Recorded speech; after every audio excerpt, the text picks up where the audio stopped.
ओम नमो भगवते वासुदेवाय। आज के प्रसंग में राम के शत्रु जब रावण ने भी अपने भाई कुंभकर्ण से राम नाम की महिमा को बहुत बड़ा बताया था। सुनिए, बड़ा दुर्लभ प्रसंग है।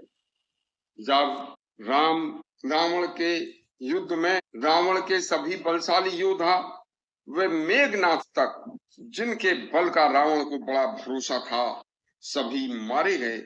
तो रावण अपने महाबलशाली भाई कुंभकर्ण को जगाने गया और उसे जगाकर कुंभकर्ण को जब उसने समस्त सीताहरण का किस्सा सुनाया और आज तक के युद्ध का किस्सा सुनाया, तो कुंभकर्ण बोला, चुपचाप आगे पूरी बात बताइए।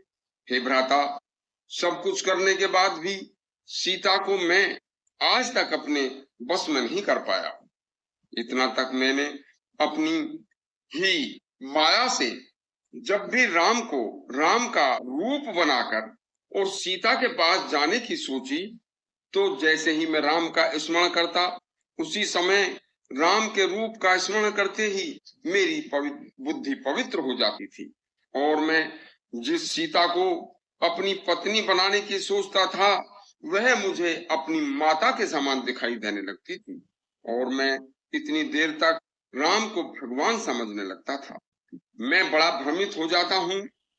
मेघनाथ के युद्ध में मारे जाने पर उसकी एक भुजा कटकर जब युद्ध के मैदान से लंका में मेघनाथ की पत्नी सुलोचना के आंगन में आकर गिरी और जबकि पूरा शेष शरीर उसका मेघनाथ का रणभूमि में पड़ा हुआ था, तो सुलोचना ने भुजा को पहचान कर भुजा से कहा कि भुजा, यदि मैं सत्य पतिव्रता हूँ तो मुझे ये लिखकर बता दे कि तू सचमुच मेरे पति की ही भुजा है।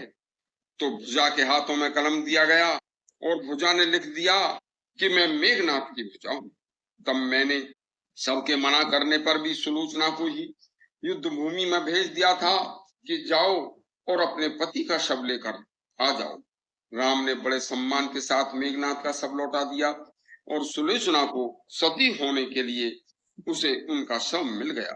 यह सब बातें सुनकर कुंभकर्ण ने नींद से उठकर कहा, हे रावण, अब समझ लो कि जो कृत्य तुमने किया है, उस कृत्य का परिणाम अब जल्द ही हमारी और तुम्हारी मृत्यु के रूप में सामने आने वाला है।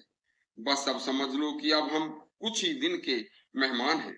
देखो भ्राता, राम के नाम का स्मरण करने से जब तुम्हारी बुद्धि निष्पाप हो जाती थी तथा सीता को तुम अपनी भार्या के रूप में अपने महल में रखना चाहते थे, वह राम नाम का स्मरण करते ही तुम्हें अपनी माता स्वरूपा लगने लगती थी, तब भी तुम्हारी आंखें नहीं खुली।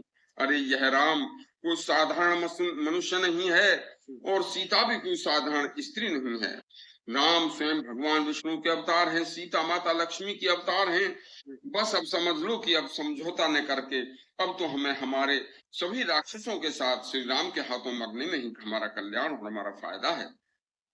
अब तक तुमने जो कृत्य किए उसके परिणाम स्वरूप समस्त राक्षस जाति का अंत निकट है और कुंभकर्ण भी आगे श्री राम से युद्ध के लिए चल देता है।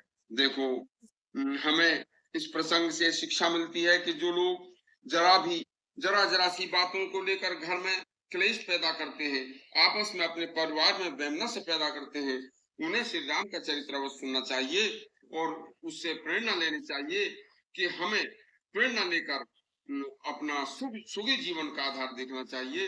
यदि आपको हमारा कथानक अच्छा लगा हो तो हमारा चैनल सब्सक्राइब करें और घंटी दबाएं। धन्यवाद।